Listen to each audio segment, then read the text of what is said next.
gentlemen, good morning. I'm so excited to be here in front of you. It's been 5 years since we've been in person. And Chip did a great job, but we got to get the energy continuing to go this morning, okay? So I'm going to shout out, we're in the Bay Area, in this beautiful theater. And when I call out your hometown, I need you to stand up. We're going to get the energy going, all right? So if you call San Francisco home, please stand up. San Francisco.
I'm raising my hand because it's me too. And you know, that question has definitely challenged me in different ways over the years. And what's really helped me to hone in on that answer are 3 lessons that I want to share with you all today.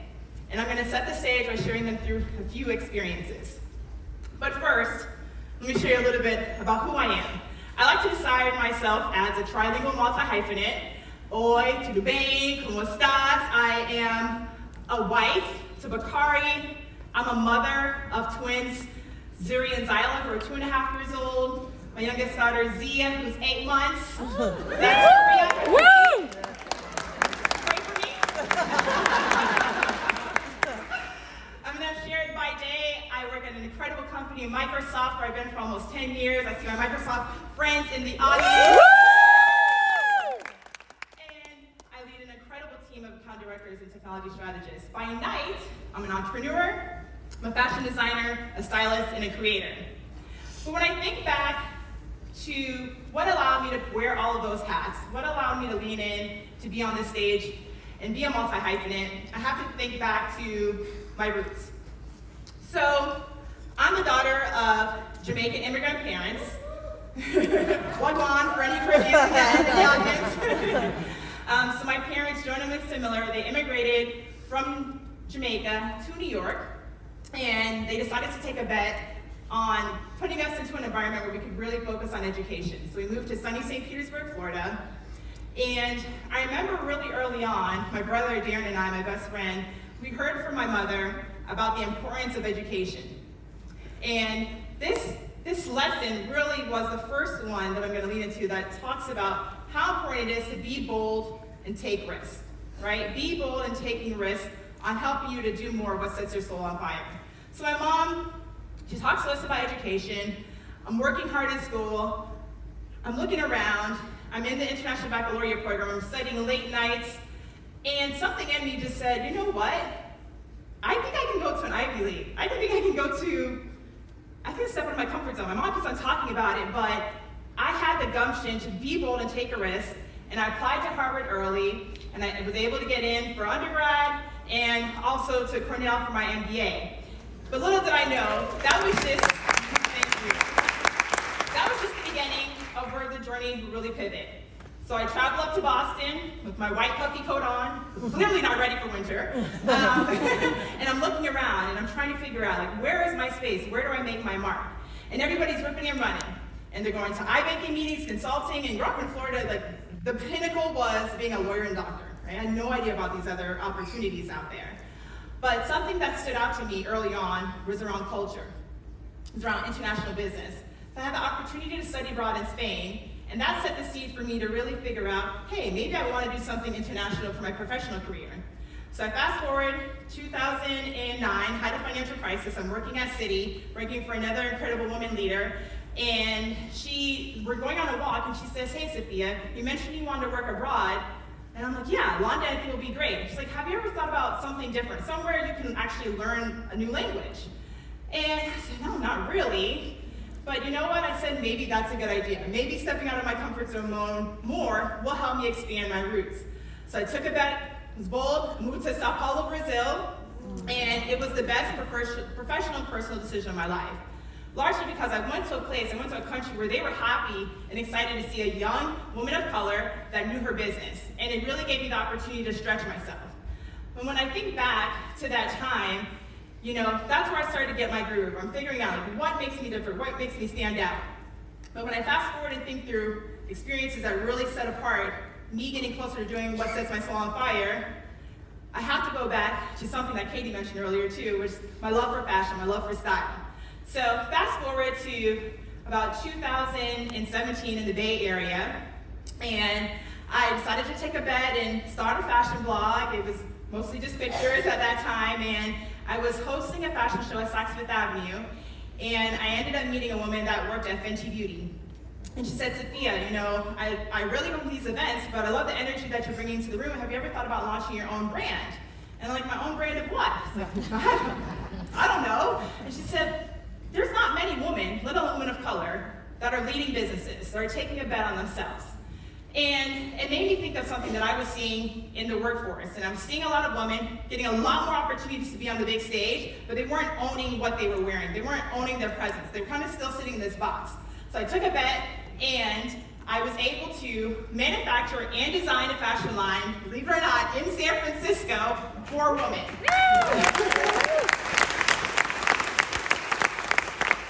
And honestly, one of the most important parts of that experience was being able to be a CEO, being able to be a young woman, to have the opportunity to lead a team, to learn what that would look like, and eventually it really helped me set myself up for success to lead a team at Microsoft.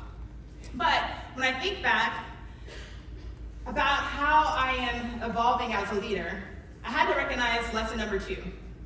It was to embrace the tough times. So what you see, I'm coming on stage, have the energy, right? What do you see when you look around the audience?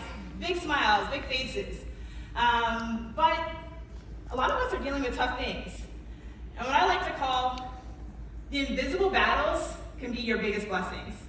And for me, when I think about some of the things that really challenged me, it was taking a bet to come to San Francisco, but getting a divorce shortly after, because I had to be real with myself about how I was feeling in that relationship. And what helped me to get to the other side of that was to do the hard thing. For me, that was going through therapy. When I think back about becoming a mom, I had a miscarriage. I had no idea 1 out of 4 women have miscarriages. I felt so alone in that time. But I journaled, I reflected, and it really actually helped me recognize, hey, you really do want to be a mother. Like, what can you do if you have the blessing to have that opportunity to set yourself up for success? And the way I was able to do that, the things that you see on top. Just give myself more grace, approach the world with laughter, because life is hard, you gotta laugh through it. And it was to give myself and practice more self-care. So when you look at these things that are underneath, we all have things that we're dealing with, whether it's fear, we talked about imposter syndrome earlier, anxiety, those things that sometimes you like to brush underneath and brush by, right, so you can just get on with the world. Those are the things that make you unique. Those are the things that help you lead with empathy, to help you bring that human side to the world. So I challenge you all, embrace those tough times. Embracing those tough times actually helps me make space to do more of what sets my soul on fire. And the last thing that I called out there, as I'm sure you all heard with all the many hats that we wear as women, being a mom, being a leader, being a wife, the demands that we have on women really are endless. But that part that I mentioned at the top, self-care, critical, right? I encourage you, lesson number 3 that I've learned, choose self-care. And yes, over the years, I would say definitely through the height of the pandemic, we've done better with choosing self-care, but not enough, not far enough. So what does self-care mean to me? There's the reality of the society that we live in. And there's a lot of pressure on what it looks like to be a mom, what it looks like to be a sister, what it looks like to be a friend. But I encourage you, being selfless in pouring from your cup and having your cup be empty really serves no one, right? Being selfish, yeah. Sometimes I feel guilt about, hey, I want to get away from myself. I want some me time.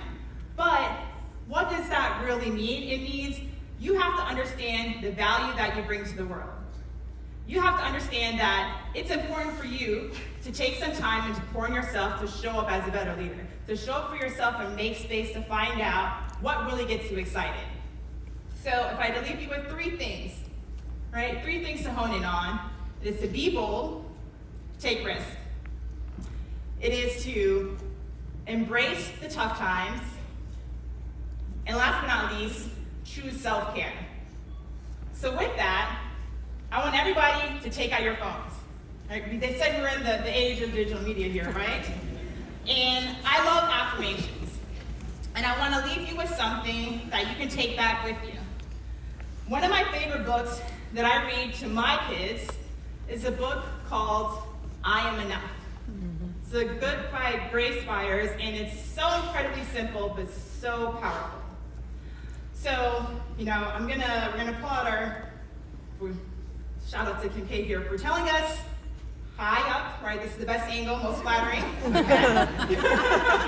Usually you want to look to the light, okay? And let's stand up and do this, okay? Let's stand up, everyone. So stand up, take out your phone. So if you hit your phones, we're going to stand up and you're going to hit the record button, and on 3, we're going to say, I am enough, okay? You got it. All right, so on 3, record now. I am enough. Woo! All right, still stand, because, hey, they said today is a celebration, right? It's a party. So we have all this energy in the room. We should be here for each other, showing up for each other. So on 3, we're going to do a we are enough, all right? And I want you to get somebody next to you. I'm going to get my DJ back here, okay? And on those hard days, you're going to be able to look back at this and remember this moment, all right? I see some people getting their selfie photos right now. That's great. All right, practice.